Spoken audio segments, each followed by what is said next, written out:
Kali se demandait Maë se questionnait sur le fait de savoir il est où le bonheur, il est où? Le problème avec ces questions, c'est que cela sous-entend que l'on sache déjà ce qu'est le bonheur, mais qu'on ne sait juste pas quand et où il va arriver. Mais si je vous demande, c'est quoi le bonheur? En général, vous répondez à un truc du genre pour moi ce serait une bonne choucroute.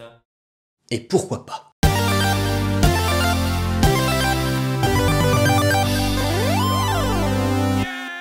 Commençons par nous intéresser au mot lui-même. Bonne heure.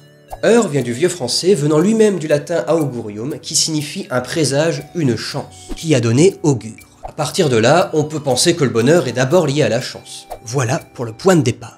Mais si on se demande qu'est-ce qui me procure du bonheur, allez-y, posez-vous la question. Eh bien, il y aura autant de réponses que de gens qui répondent. Pour certains, ce sera... Une choucroute! Oui, pourquoi pas? Et pour d'autres, un moment entre amis, un moment en famille, bref, que sais-je. Tout ça pour dire qu'on peut intuitivement savoir ce qui nous procure du bonheur, mais qu'on peut pas pour autant définir ce bonheur. Et difficile d'atteindre pleinement ce qu'on ne peut définir. Nom de Zeus! Et celui qui a défendu cette idée, c'est Kant dans Critique de la métaphysique des mœurs. Pour lui, le bonheur est un concept empirique, c'est-à-dire que nous faisons l'expérience de ce qui nous rend heureux. Par conséquent, il n'y a pas de règle universelle pour être heureux. C'est pour cela que Kant ajoute que le bonheur est un idéal non de la raison, mais de l'imagination. C'est-à-dire qu'on a dans notre esprit l'idée de ce qu'est le bonheur, or ce qui nous procure du bonheur réside dans l'expérience qu'on fait du monde réel.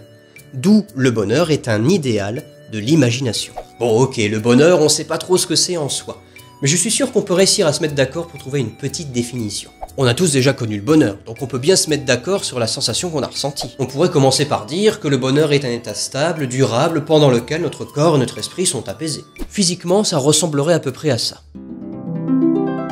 On peut dire aussi que d'une manière générale, on veut tous être heureux. Par conséquent, le bonheur serait même le but ultime de notre existence. Ce qui implique que le bonheur oriente la plupart de nos actions. En gros, on fait des trucs dans le but d'être heureux. Et si on fait des trucs dans le but d'être heureux, c'est qu'on n'est pas sûr que le bonheur dépende uniquement de la chance. Sinon, il suffirait d'attendre comme un con que le bonheur nous tombe dessus.